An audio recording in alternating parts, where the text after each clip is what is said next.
Hello दोस्तों, स्वागत है आप सभी कंस्ट्रक्शन टेक्नोक्रेट्स का कंस्ट्रक्नोस फोरम में। जैसा कि पिछली बार मैंने आपसे प्रॉमिस किया था कि मैं जल्द ही आपको लेआउट कैलकुलेशंस आपके लिए लेके आने वाला हूं। तो आज मैं आपको आपके सामने ये प्रस्तुत करने जा रहा हूँ लेआउट कैलकुलेशन, जो एक्सेल के माध्यम से कितना आसानी से आप कर सकते हैं। एक्चुअली लेआउट कैलकुलेशन है क्या? जब हम किसी यार्ड का डिजाइन करते हैं तो उसमें बहुत तरह के कॉम्बिनेशन ऑफ टर्नआउट्स होते हैं। टर्नआउट्स मतलब switches, lead and crossings, curves and straights होते हैं। ट्रांसफर्स ऑफ ट्रेन होता है फ्रॉम एक ट्रैक से दूसरी ट्रैक ट्रैक के लिए। इनके ज्योमेट्रिक फीचर्स होते हैं, इसके कर्व होते हैं, सारे कनेक्शंस, डिटेल्स को ही हम कहते हैं लेआउट कैलकुलेशन। तो इस लेआउट कैलकुलेशन को हम एक्सेल के माध्यम से, एक्सेल मैक्रोस के माध्यम से या वीवीए के माध्यम से किस तरीके से बहुत ही आसानी से कर सकते हैं, वो मैं आपको आज बताने जा रहा हूँ।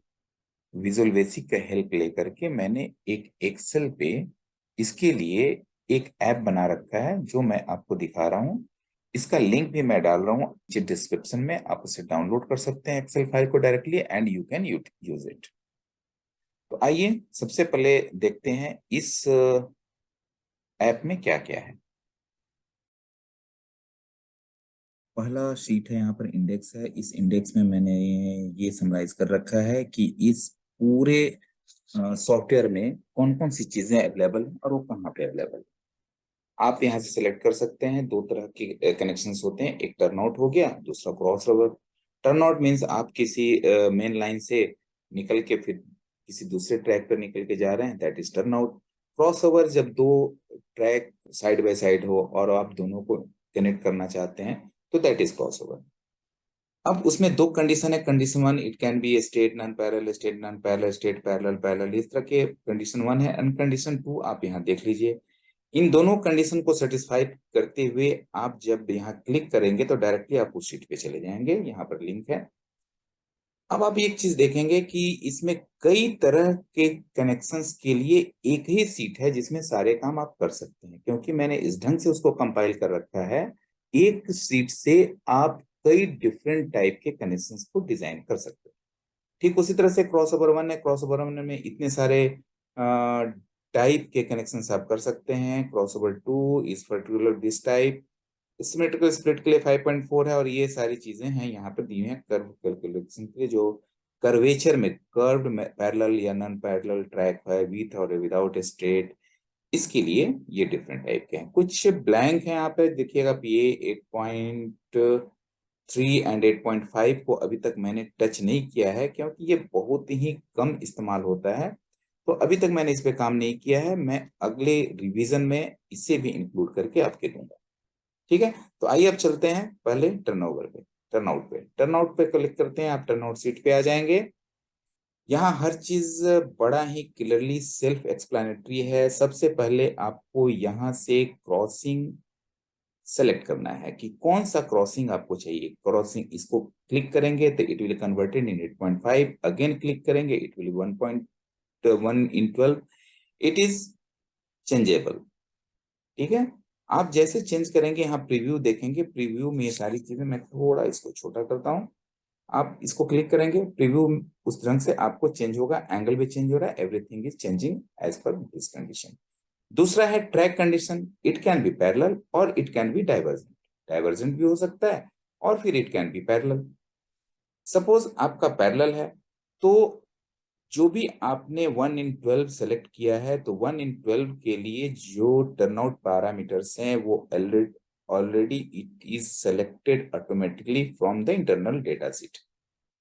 अब आपको जो सेलेक्ट करना है, इवन कई बार क्या होता है कि ये जो डिफॉल्ट वैल्यूज है वो हमें फिट नहीं होता, और हम कुछ और डिपेंड्स और माई लेआउट और जो हमारा यार्ड में कंस्ट्रेंट्स हैं उसके बेस पे आप यहाँ कस्टम इनपुट भी डाल सकते हैं। जब आप कस्टम इनपुट डालेंगे तो ये आपके डिफॉल्ट वैल्यू को सुपरसीड करेगा। जैसे फॉर एग्जांपल मान लीजिए मैं रेडियस 300 लेता हूँ। तो आप 300 टाइप करेंगे, it will be change to 300 और सारे कैलकुलेशन आपको 300 के हिसाब से रिकैलकुलेट हो गया। चलिए फिलहाल अब इसको छोड़ते हैं, हम डिफॉल्ट वैल्यू पे ही रहते हैं। यहाँ पे आपको कुछ टिप्स दिया हुआ है, आप टिप्स को एक बार पढ़ लीजिए। लिखा है based on S provided D will be calculated. आप जो भी यहाँ पे एस प्रोवाइड करेंगे, इट कैन बी एनी, यहाँ 37 है, मान लीजिए मैंने 30 मीटर कर दिया, तो डी देखिए खुद ही रिकैलकुलेट हो रहा है। और रिकैलकुलेट होने के बाद एक्चुअल फील्ड में डालने पे भी वो सेम वैल्यू यदि मैच कर रहा है then it is okay. But कई बार क्या होता है कि जो थियोरेटिकली हम चूज करते हैं वैल्यू, वो फील्ड में फिट नहीं होता, तो ये यहाँ पर चेंज आएगा और इसका कलर भी चेंज हो जाएगा। तो उस केस में जब आप ऑन ग्राउंड क्लिक करेंगे तो ऑटोमेटिकली रिकैलकुलेट करके फिर इसको करेक्ट कर लेगा वो। ठीक है, तो आप इस तरह से आप जो भी एस सेलेक्ट करेंगे उसके लिए डी ऑटोमेटिक कैलकुलेट हो जाएगा। बट कई बार क्या होता है कि हमारे पास डी ऑलरेडी कैलकुलेटेड या अवेलेबल होता है, या हमारा कंस्टेंट है, ये फिक्स्ड है कि डी हमें इतना ही रखना है। तो based on that as per your D S can be calculated. तो उसके लिए क्या करना होगा, but if we have already fixed और known D value, then click over the custom D, click for custom D, यहां पे आपको क्लिक करना है। क्लिक फॉर कस्टम डी, आप वैल्यू फीड कीजिए जो आपका रिक्वायर्ड डी है and accordingly S will be calculated. देखिए आपको मैं दिखाऊं, जैसे 6.375 है, मान लीजिए कि आपका डी ऑलरेडी नोन है, इट इज 5.3 नहीं 7.5 है। 5.3 तो स्टैंडर्ड होता है इसलिए बाय डिफॉल्ट आ रहा है, मान लीजिए मैंने इसको 7.5 मीटर कर दिया। ओके, ओके कर दिया। तो बेस्ड ऑन 7.5 एस खुद ही कैलकुलेट हो जाएगा और आपके सारा डेटा यहाँ पे कैलकुलेट हो गया है। आप प्रीव्यू यहाँ देख सकते हैं, एवरीथिंग इज ओके, प्रीव्यू आ रहा है, सब ठीक आ रहा है। और यहाँ पर रेफरेंस के लिए जो भी नोमेनक्लेचर हमने यूज कर रखा है स्टैंडर्ड नोमेनक्लेचर है फ्रॉम लेआउट बुक से जो रीसेंट द्वारा पब्लिश किया हुआ है, और उसके सारा नोमेनक्लेचर आप यहाँ से समझ सकते हैं जब कभी कंफ्यूजन हो। अब ये कैलकुलेट होने के बाद नीचे आएंगे तो आप देखेंगे कि सारे कैलकुलेशन सीट यहाँ पर डिटेल्स आ गए हैं। और उसके नीचे बढ़ेंगे, उसके नीचे देखेंगे कि ये आपको एक्सेल चार्ट के फॉर्म में ये आपका पूरा curve fitting everything with all points and crossing details आ गया with all offset and everything. You can take the PDF from here, PDF में कन्वर्ट करके आप साइट पे प्रोवाइड कर सकते हैं फॉर वर्किंग। या फिर यदि आप ऑटोकैड में लेआउट पे ऑलरेडी काम कर रहे हैं और इस फिटिंग को वहां सेट करना चाहते हैं, तो simply you click here ad copy, आप अपना ऑटोकैड फाइल खोलिए, यहाँ पहले से कुछ पड़ा है मैं इसे डिलीट करता हूं, पीएल कमांड डालिए और पेस्ट कर दीजिए, कंट्रोल वी, अपने वैल्यू को आप पेस्ट कर देंगे तो देखेंगे कि आपका जो भी डेटा था यहाँ आके ड्रॉ हो गया। यहाँ से यहाँ तक स्टेट पॉइंट है, आपका पॉइंट ये ए एंड बी पॉइंट है, फिर इसके बाद आपका कर्व फिटिंग है, फिर स्टेट है, फिर ये जो भी आपने वहां पर सेट किया था इट इज हियर। और यहाँ से अब आप उठा के कॉपी करके अपने ईएसपी ड्राइंग में कहीं भी फिट कर सकते हैं जहां भी आपको रिक्वायर्ड है। वापस चलते हैं एक्सेल में। अब देखते हैं डाइवर्जेंट के लिए, तो पैरेलल का केस हो गया। यदि सपोज डाइवर्जेंट है, आप सिंपली क्लिक कीजिए, डाइवर्जेंट आ गया। अब आपको इस केस के लिए again you have to provide the length of straight. एक बात ध्यान दीजिए, यहाँ पर एक हाईलाइट हो गया जो पहले नहीं था, बाय डिफॉल्ट कभी मैंने डाल रखा होगा 12 डिग्री। अब आपको एंगल ऑफ इंटरसेक्शन ये थीटा डालना है, जो कि पिछले केस में ये अप्लीकेबल नहीं था। जब आप इसको पैरेलल कर देंगे then it will be automatically 0 और ये आपको ऑफ हो जाएगा, ये फेंट हो जाएगा, आपको दिखेगा नहीं। और पैरेलल केस के लिए ये सारे कंडीशंस आपको आ जाते हैं। जब आप डाइवर्जेंट में जाते हैं ऑटोमेटिकली ये सारी चीजें फेंट हो जाती हैं। और एंगल जो हमने 12 डिग्री पहले लिया हुआ था, 12 डिग्री को खुद ही कन्वर्ट करके फिर रेडियन में ला रहा है। यदि आपका एंगल कुछ और है तो आप दूसरा चूज कर सकते हैं, यदि 12 डिग्री है तो आप इसी को छोड़ दीजिए। इस तरीके से आप देखेंगे कि ये आपका पूरा डिजाइन डिटेल बन गया और नीचे ये सारे कैलकुलेशंस आ गए, as it is everything is there, PDF बन गया। और फिर ठीक उसी तरह से आप सपोज ऑटोकैड में ले जाना चाहते हैं तो आप इसको यहाँ से कॉपी कीजिए और पॉलीलाइन वहां ड्रॉ कर सकते हैं। जब कभी आपका ये प्रॉपरली फिट नहीं होगा साइट पे, कभी कभी क्या होता है कि हम थ्योरेटिकली ले तो लेते हैं वैल्यू, बट साइट में सही ढंग से वो फिट नहीं होता, तो फील्ड में क्या आ रहा है वो यहाँ आपको एक्चुअल वैल्यू यहाँ दिखाता है। Suppose is not matching, then it will be automatically in orange colour, it आपको हाईलाइट करेगा कि आपका मैच नहीं कर रहा। उस केस में आप इसको क्लिक करेंगे, उस केस में आप यहाँ क्लिक करेंगे तो इट विल बी रिकैलकुलेटेड एंड आपको फिर से वो रीएडजस्ट करके दिखाएगा। अब आगे वाले सीट पे चलते हैं। क्रॉस ओवर और पैरेलल ट्रैक, वो आपका टर्नआउट था। अब क्रॉस ओवर में क्या होता है, दो कनेक्शंस होते हैं, दो कनेक्शन के साथ आप किसी भी केस के लिए in for all cases you can calculate from here. सबसे पहले क्या करना है कि आपको ये चेक करना है कि ये नॉर्मल ट्रैक स्पेसिंग है या लार्ज है। जनरली 5.3, 6 मीटर, 6.5, 8 मीटर इस तरह के होते हैं, मतलब आप कह सकते हैं इट इज लेस देन और समथिंग लाइक 10 मीटर। तो इसे हम नॉर्मल कैल में कैलकुलेट कर सकते हैं, और इससे काफी ज्यादा है यदि लार्ज स्पेसिंग अधिक है तो लार्ज में हम सेलेक्ट करेंगे, क्योंकि उस केस में क्या होता है फिर एस कर्व की सहायता से हम टोटल लेंथ ऑफ लेआउट को छोटा कर सकते हैं, टोटल क्रॉसओवर को हम छोटा कर सकते हैं ओवरऑल लेंथ को with the help of S curve. और नॉर्मल केस है तो एस कर्व की जरूरत नहीं पड़ती है, जनरली हम स्ट्रेट डालते हैं उसको कनेक्ट कर लेते हैं क्योंकि उसमें लेंथ कम होता है। तो मान लीजिए, चलिए अब देखें यहाँ पर आपको चेक मैं दिखाता हूँ क्लिक करके, नॉर्मल होगा तो अब देखिए यहाँ स्ट्रेट आ गया। प्रीव्यू में आप देख सकते हैं। कभी भी आपका ये जो पिक्चर है ना, प्रीव्यू कभी कट हो रहा हो तो आप इसके ऊपर क्लिक करेंगे तो automatically it will B come on the screen. अब ये नॉर्मल लार्ज का केस आप सेलेक्ट करते हैं तो आप देखिए अब ऑटोमेटिकली एक कर्व सेट कर लेता है इसमें।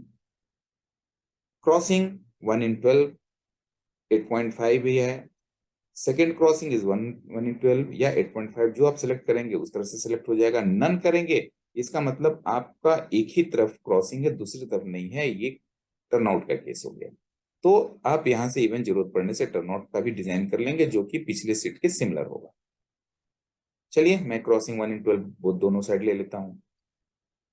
अब बेस्ड ऑन योर सिलेक्शन आप देखेंगे कि ये सारा turnout parameters by default value आ गया, जैसा कि मैंने पिछले सीट में बताया था।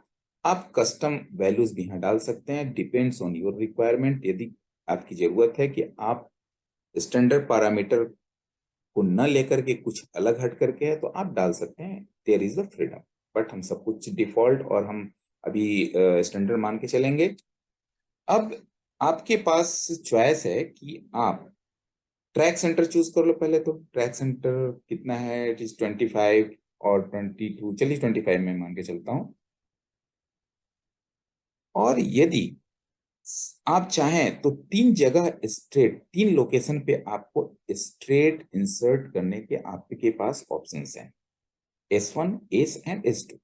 S1 है स्ट्रेट बिफोर C1, मतलब first circular curve, this is the first circular curve and here it is the second circular curve.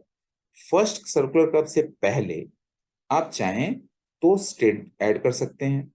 Second circular curve C2 के बाद भी आप चाहें तो यहाँ पे स्ट्रेट ऐड कर सकते हैं, या in between the curves, between two curves आप चाहें तो यहाँ भी स्ट्रेट ऐड कर सकते हैं। अब हम आपको ऐड करके जैसे दिखाते हैं, मान लीजिए कि भाई हमें लेकिन जब आप स्ट्रेट ऐड करेंगे depends on your yard conditions, जो भी आपके कंस्ट्रेंट्स हैं उसके हिसाब से कर सकते हैं। यदि कोई भी स्ट्रेट नहीं डालते हैं तो देखिए आपका ओवरऑल लेंथ क्या आ रहा है, 218 मीटर। सपोज मान लीजिए कि मैं 10 मीटर का एक स्ट्रेट पहले ऐड करता हूँ। ये देखिए स्ट्रेट ऐड हो गया, यहाँ स्ट्रेट का इंडिकेशन आ गया, स्ट्रेट लाइन यहाँ आ गया। सेकेंड कर्व के बाद भी मान लीजिए कि मैं 12 मीटर का ऐड कर लेता हूँ। 12 मीटर का मैंने देखिए यहाँ एक स्ट्रेट ऐड हो गया, ये straight line, solid line means the straight line. और इन बिटवीन भी मान लिया कि मैं 15 मीटर का एक इन बिटवीन डालना चाहता हूँ, तो ये इन बिटवीन भी आ गया, ये भी स्ट्रेट आ गया। डिपेंड्स ऑन योर रिक्वायरमेंट, आपको स्ट्रेट चाहिए आप स्ट्रेट डाल सकते हो, नहीं चाहिए नहीं डाल। अब क्या है कि यहाँ पर देखेंगे फील्ड में ये ग्रीन कलर है, जितना आपने स्ट्रेट लिया ट्रैक डिस्टेंस लिया था उतना ट्रैक डिस्टेंस मिल रहा है, मतलब एवरीथिंग इज ओके। बट कभी कभी ऐसा हो सकता है केस कि जब नहीं मैच करेगा तो ये आपको ऑरेंज कलर दिखेगा। आपको फिर उस टाइम पे यहाँ क्लिक करना होगा, then it will be automatically calculate. अभी क्लिक भी करेंगे भी तो कोई फर्क नहीं पड़ेगा। अभी क्या किया, ऑटोमेटिकली इसको 0 0 कर दिया, फिर इसको 25 रख करके 0 करके आपको सेट कर दिया। But you can, if there is no choice, आप ऐड कर सकते हो, यदि इच्छा हो तो करो, आप नहीं करो, everything is depends on you. उसके बाद आपका ये नीचे सारे कैलकुलेशन आ रहे हैं, जैसे कि मैंने पिछले सीट में बताया था। उस ये नीचे आपको पीडीएफ में कन्वर्ट करने के लिए सीट है, डायरेक्टली पीडीएफ कन्वर्ट करके आप भेज सकते हो, या फिर ऑटोकैड में आपको शिफ्ट करना है तो जैसा कि मैंने अपनी पिछली सीट में बताया था, कॉपी कीजिए और पॉलीलाइन वहां ड्रॉ कर दीजिए। ठीक है, चलिए अब आगे आते हैं, अब आगे बढ़ते हैं। Cross over of non parallel track. Non parallel track का प्रीव्यू यहाँ देख लीजिए, यहाँ प्रीव्यू है और यहाँ पे आपको सारे नोमेनक्लेचर्स के डिटेल्स हैं। यहाँ इस डेल्टा वगैरह किसको बोलते हैं, यहाँ से आप रेफर कर सकते हैं। इसके लिए आपको क्या करना है, अब यहाँ पे सबसे पहले क्रॉसिंग 1 और क्रॉसिंग 2, जैसे मैंने पिछली सीट में बताया, आपको सिलेक्ट करना है।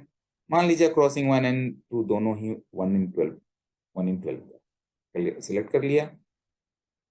सेलेक्ट करने के बाद एंगल डेल्टा, चलिए ठीक है, जो है एज इट इज मैं मान लेता हूँ, ये 12 है, 12 ही रहने देते हैं। पहले मैं इसको डिलीट कर देता हूँ। ये क्या है बताने के लिए, सबसे पहले आप देखिए कि जो भी आपके डिफॉल्ट पैरामीटर्स हैं, पैरामीटर सब यहाँ आ गए। इसके बेस पे अब आपको, ये ऑरेंज का मतलब ये है कि you have to click here, क्योंकि जो भी डिफॉल्ट वैल्यू कंप्यूटर ने डेटा से लिया है 441.36 मीटर, जो 1 in 12 का के लीड कर्व का एंगल होता है, वो आपकी रिक्वायर्ड डेटा के हिसाब से फिट नहीं हो रहा, इसलिए ये ऑरेंज कलर आ रहा है। लेकिन अब रेडियस क्या होना चाहिए कि आपका फिट हो जाए, इसके लिए आपको इस कैलकुलेट बटन पे क्लिक करना होगा। जैसे आप क्लिक करेंगे इट विल बी रिकैलकुलेटेड, और ये बताता है कि 2715.041 मीटर रेडियस आप लेते हैं, then it will be exactly fit on your requirement. जब कभी भी आपको प्रीव्यू काफी छोटा लगे या कभी कभी होता है स्क्रीन से बाहर चला जाए, तो उस केस में आप इस एरिया में कहीं भी क्लिक करेंगे, देन ये अपने आप को रीएडजस्ट कर लेगा। ठीक है, चलिए अब आगे बढ़ते हैं। अभी ये जो भी फिटिंग है with a straight before C1 20 metre, after C2 no straight. मान लीजिए मैंने इसको, मुझे स्ट्रेट नहीं चाहिए, मैंने दोनों डिलीट कर दिया। अब स्ट्रेट डिलीट कर दिया तो आपका जो रिक्वायर्ड रेडियस ऑफ कर्व था, now it is not accepting.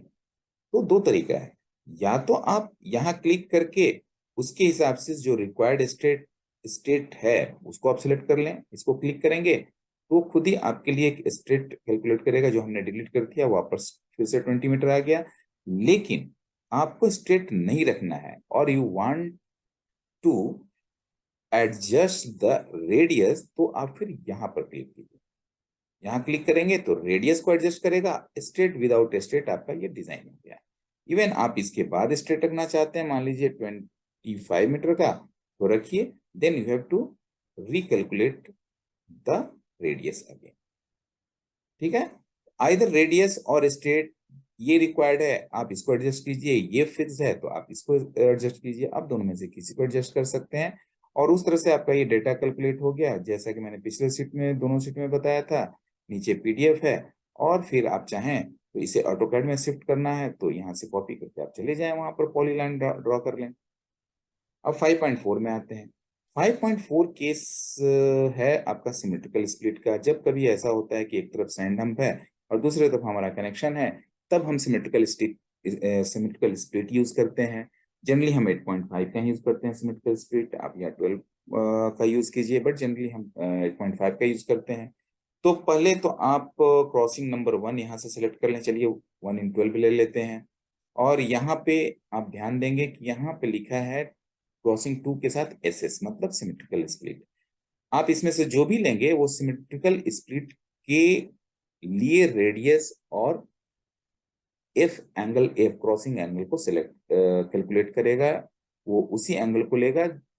क्योंकि सिमेट्रिकल स्प्लिट में क्या होता है कि जो भी क्रॉसिंग एंगल होता है वो हाफ हो जाता है, एफ से f/2 हो जाता है, और रेडियस इसका डबल हो जाता है, जो लीड कर्व का रेडियस होता है वो डबल हो जाता है। तो इसलिए जो ये सिमेट्रिकल स्प्लिट के केस में आप ऑटोमेटिकली देखेंगे कि जो पैरामीटर्स है यहाँ कैलकुलेट हो गया। यहाँ देखिए आप 464.07 हो गया 8.5 के लिए, क्योंकि सिमेट्रिकल स्प्लिट है, ये डबल हो गया आपका रेडियस। आप 12 कर लेंगे तब भी देखिए 882 के जनरली 441 होता है, उसका डबल हो गया 882। उसी से चलिए हम चलते हैं 8.1 इन 8.5 का ले, ठीक है। 1 इन 8.5 का ले लिया, सारा डेटा कैलकुलेट हो गया, आपका स्ट्रेट भी आ गया, everything is calculate, is very simple. अब देखिए मैंने यहाँ नीचे कुछ भी कैलकुलेशन डिटेल नहीं डाला है, जो जैसा कि मैंने पिछले सारे सीट में डाला था।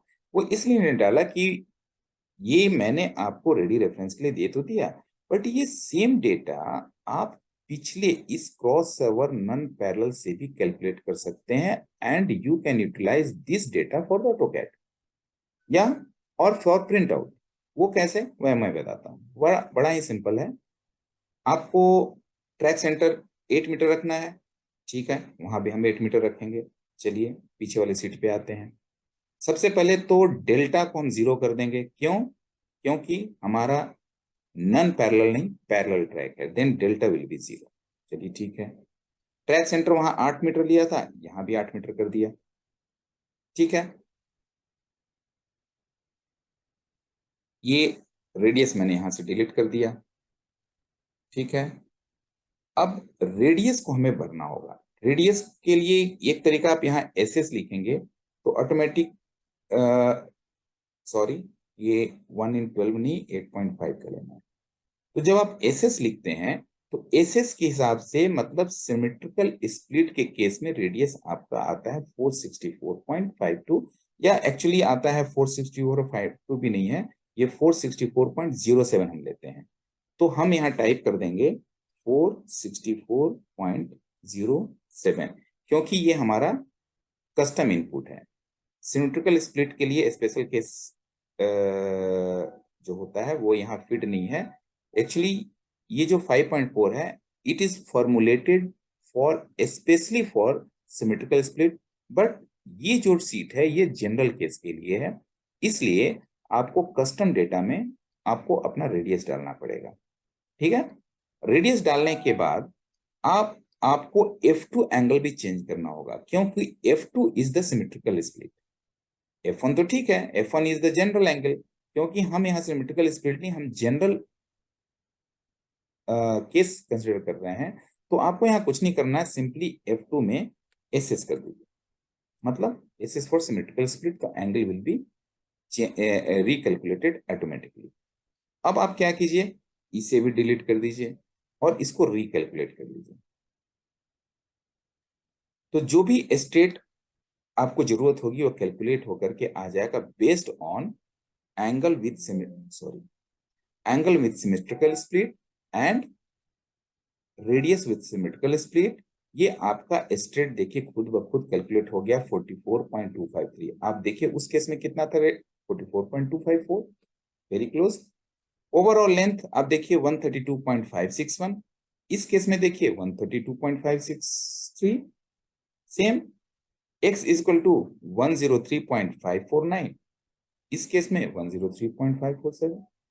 सो मेरा कहने का मतलब कि इवन सिमेट्रिकल स्प्लिट का केस भी आप यहां से डील कर सकते हैं विथ सम ट्रिक्स, और उसके बाद आप सेम कैलकुलेशंस को फिर ऑटोकैड में ले सकते हैं। इसीलिए मैंने इस 5.4 में ऑटोकैड के लिए और कैलकुलेशन सीट मैंने नहीं डाला है, क्योंकि आप वहां से इसको यूटिलाइज कर सकते हैं। चलिए अब आगे चलते हैं। अब इसके बाद जितने भी केसेस हैं 8.1, 8.2, 8.4 या 9.1, ये सारे आपको कर्व्ड ट्रैक के लिए, कर्व ट्रैक के लिए अलग अलग केसेस हैं। आप रिक्वायर्ड डेटा डालेंगे, इट विल बी कैलकुलेटेड, जो कैलकुलेट होके आएगा, यहाँ आपको सिंगल लाइन नहीं बल्कि डबल लाइन मेथड से काम करना है। दोनों रेल ट्रैक के दोनों रेल ड्रॉ करने हैं ऑटोकैड में। उसके बाद जनरली सिंगल लाइन मेथड में हम क्या करते हैं, एसआरजे को फिक्स करते हैं और एसआरजे के रेफरेंस में दूसरे एसआरजे को फिक्स करते हैं। लेकिन डबल लाइन मेथड में हम क्या करते हैं, जो कर्व ट्रैक के लिए स्पेशली इस मेथड को अडॉप्ट करना जरूरी होता है, नहीं तो आप सिंगल लाइन मेथड में इसको नहीं कर पाएंगे। इसमें हम क्या करते हैं कि क्रॉसिंग को फिक्स करते हैं, नोज ऑफ क्रॉसिंग को फिक्स करते हैं और उसके रेफरेंस में सारे कर्वेचर कनेक्टिंग कर्व को हम कनेक्ट करते हैं। देन और ये बेस्ट होता है कि आप ऑटोकैड में करें, वो ज्यादा बेटर होगा। डेटा आप यहाँ से कैलकुलेट करें पॉइंट फिक्स करने के लिए कि ये डेटा है तो ओवरऑल लेंथ कितना होगा, और इस हिसाब से आपका कैलकुलेट होके आ जाता है कि हमको और कैसे करना है। इसमें since it is a complicated calculation, इसलिए मैंने इस डिटेल्स को यहाँ नहीं डाला है। ये ऑटोकैड में करना ऑलवेज ज्यादा बेटर होता है, डायरेक्टली आप कैलकुलेट कीजिए और ऑटोकैड में कीजिए। ठीक, डिफरेंट केस के लिए 8.2 है, 8.4 है और 9.1 है। ये मैंने जो मोस्ट कॉमन और जनरली यूज होने वाले 90% केस में जितने भी केसेस डील होते हैं वो मैंने सारे इसमें कवर कर लिए हैं। एक दो ऐसे केस हैं जो बहुत ही लेस इंपॉर्टेंट है, वो जनरली यूज नहीं होता, मैंने इसको कवर नहीं किया है। जरूरत पड़ेगा आप कहेंगे मैं उसे भी इंक्लूड कर लूंगा। आपके फीडबैक के बाद मैं इसे इंप्रूव करूंगा कि क्या आवश्यकताएं हैं। इसके बाद मैंने एक सीट डाला हुआ है कैलकुलेशन का। ये बड़ा सिंपल सा जनरल सा है, कुछ डिसीजन लेने में इसकी जरूरत पड़ती है। ये सेम वही सीट है जो मैंने अपने कर्व कैलकुलेशन वाले सॉफ्टवेयर में भी डाला हुआ है। उसके बाद लास्ट डेटा सीट में क्या है कि यहीं से पुल बैक होके सारे कैलकुलेशन सीट में डेटा जाता है। जो भी यहाँ डेटा हम जो कस्टम डेटा है, ये सॉरी नॉट कस्टम डेटा, जो डिफॉल्ट डेटास हैं, डिफॉल्ट स्टैंडर्ड डेटास हैं ट्रैक पैरामीटर का, टर्नआउट पैरामीटर्स का, वो यहाँ से पुल होके जाता है। ये मैंने स्क्रीनशॉट लगा रखा है और इसके नीचे मैंने बस रेडी रेफरेंस के लिए कुछ स्केचेस डाल रखे हैं सो दैट आप कभी कंफ्यूज हो तो यहाँ से तुम देख सकते हैं। और एक आप देखेंगे यहाँ एक कन्वर्टर, सॉरी कन्वर्शन के लिए मैंने यार ये ग्रे लाइन जितना भी ग्रे सेल्स हैं, ये you can fit the data here and this is locked, ये खुद ही कैलकुलेट होके आ रहा है। तो डिग्री से टोटल डिग्री या रेडियन में कन्वर्ट करना है, या फिर रेडियन से टोटल डिग्री, या फिर डिग्री मिनट सेकंड में कन्वर्ट करना है, या फिर टोटल डिग्री आपको मालूम है रेडियन और पता करना है, ये सारे केसेस मैंने डाल रखा है। आपको रिक्वायर्ड वैल्यू यहाँ डालेंगे, दूसरा कन्वर्ट होकर यहाँ जाएगा। Just it is for fast work, क्योंकि जब आप एक्सेल में काम कर रहे हैं फिर कैलकुलेटर आपको यूज नहीं करना पड़ेगा और इजिली आप यहाँ पे फटाफट कर सकते हैं। तो ये था आज का मेरा लेआउट कैलकुलेशन। आप लोगों से उम्मीद है कि आप लोगों को ये पसंद आएगा, और इसका लिंक मैं डाल रहा हूँ डिस्क्रिप्शन में इस एक्सेल फाइल का। आप इसको डाउनलोड करें, डाउनलोड करके आप डायरेक्टली इसको यूटिलाइज कर सकते हैं। यूज करने के बाद जो भी इसमें इम्प्रूवमेंट्स के लिए आपके सजेशंस होंगे जरूर मेरे डिस्क्रिप्शन में डालिए, सो दैट मैं इसको और रिवाइज और रिफाइन कर सकूं और भी इसको अधिक यूजर फ्रेंडली बना सकूं, जो कि आप सबों के काम आ सके। Thank you for watching. जय हिंद, जय भारत।